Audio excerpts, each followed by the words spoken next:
The pushback begins a day after the SEC passed its highly anticipated final ruling on climate risk disclosures for large publicly traded companies. Now, multiple parties say the rules are either too weak or too burdensome for companies and overwhelming for investors. For a reality check on the SEC vote and its impact, let's bring in Rob Fisher, KPMG US ESG leader. Thank you for joining us this morning. So first, set the scene here about these disclosures and what companies will have to do here. Yeah, so there's a set of disclosures. I think you had for the largest filers, you had a couple bullets up on the board, but they will have to talk about climate risk, how they manage it, how they govern it, what is the board's level of oversight and involvement, and then they will, for the largest filers in 26, they will then have to report on their scope 1 and 2 emissions if material. That focus on materiality is a big point in this. Scope 3 being excluded is certainly one of the highlights of the change from the draft rule as well.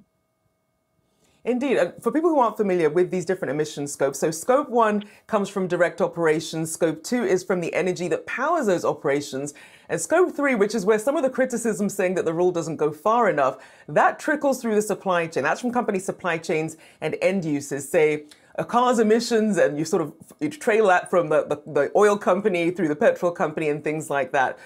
Do you think there is a disservice in not including scope 3? Because this is something that really begs the question of the SEC potentially overstepping here.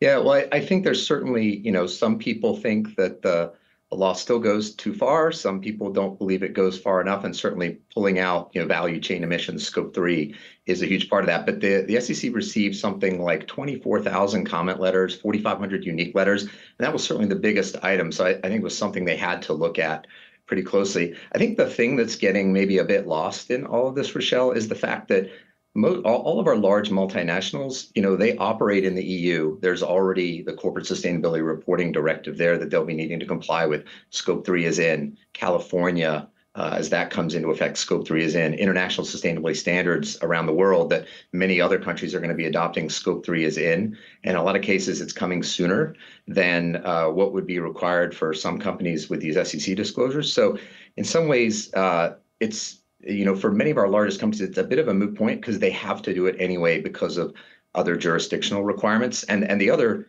really interesting part about that is when you look at the smaller filers, scope 1 and 2 actually are also not required to be reported. However, if they're in the value chain of these bigger companies, because of these other global requirements, they're going to need to be able to report those emissions.